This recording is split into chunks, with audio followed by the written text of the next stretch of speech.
nebera amatwi wagira ngo nabipande by'abafundi wikanzana jo kukiyedesha abakozi bafite umuntu nk'uwisana ngiye nibo nkunda cyane bose wani nk'umusarabanya neza ni uranuka sha ya masara n'ibiri bwo Yesu baranuburiye se kandi igikapu cyanjye ntabwo cyaba mvrope ubu ntari abaturanyi ngiye kuburyo abantu banabara ariko umuntu yambaye iki we bana mwafatira muntu murjane mu mufatira muntu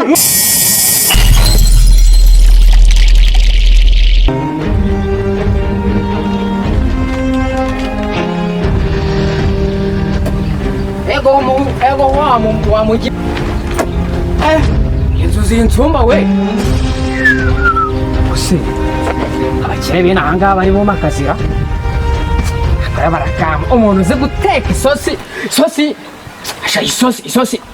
isosi bitungurusha ukaboresha ewana ukayirisha ubugari bwa rucakarara abakire barakama uranyumvira muhirimbiri uraza nkomangira ku bipangu nigire ku kazi ubundi shabundi wakwitandesha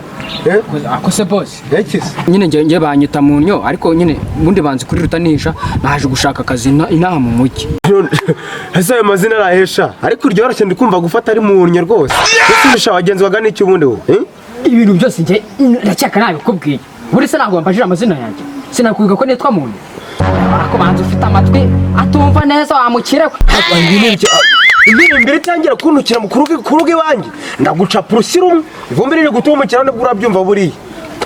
koko urambone nangiye kuguhora n'ubusa rwose nebera amatwi wagira ngo nabipande by'abafundi wikanzana jo kukiyedesha yabana nakumvishe nagutegereje amatwi yanjye abiri mazima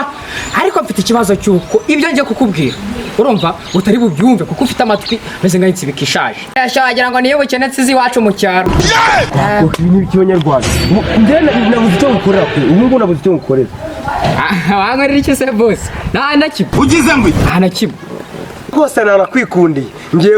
akazi wakabonye ubu ngubu aho umuntu umeze ngiye kuba ngutegurira hariya aho uri busigare ukora ko ngende ningiye ku kazi ngiye ku kazi nyine sibyo abakozi bafite umuntu nk'uwisana ngiye nibo nkunda cyane bose wani nk'umusarabanya neza ni uranuka sha oya bose kumva ukuntu nakunze rero njyewe nzi no guhimba imivugo nzaguhimbira umuvugo uvuga ukuntu uri intare nukure mu mudugudu wose abana nkamwe ndabakunda rwose bose nta kibazo rwose ibikira bya bibirofa kigasiga amafaranga angana gutyo ngubwo iki kigiye mu gipangu oh my days you are one into your no bose nabiteguye rwose ari amasara n'ibiri bwose Yesu baranuburiye se kandi igikapu cyanjye ntabwo cyaba mvrope ubu umuntu akora rugabire kandi harya yambwiye ko yitwa munyo yaramuriye shanguriya no oh man biko him sir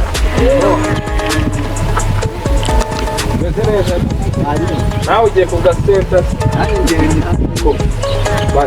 andura uri kumva genda kumva indura ubu ntari abaturanyi ngiye kuburyo abantu banabara ariko umuntu yambaye iki we bana mwafatira muntu murjane mu mufatira muntu none se bavuze ngo tugufatire muntu reka mabwire ko hafashe oya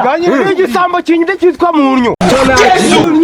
amafaranga miliyoni 2 shaka yogoje cyo ngicyo ntiwamufata mureka tujye kugihinga we nuko ndabaha amafaranga mushaka kumwemura tugende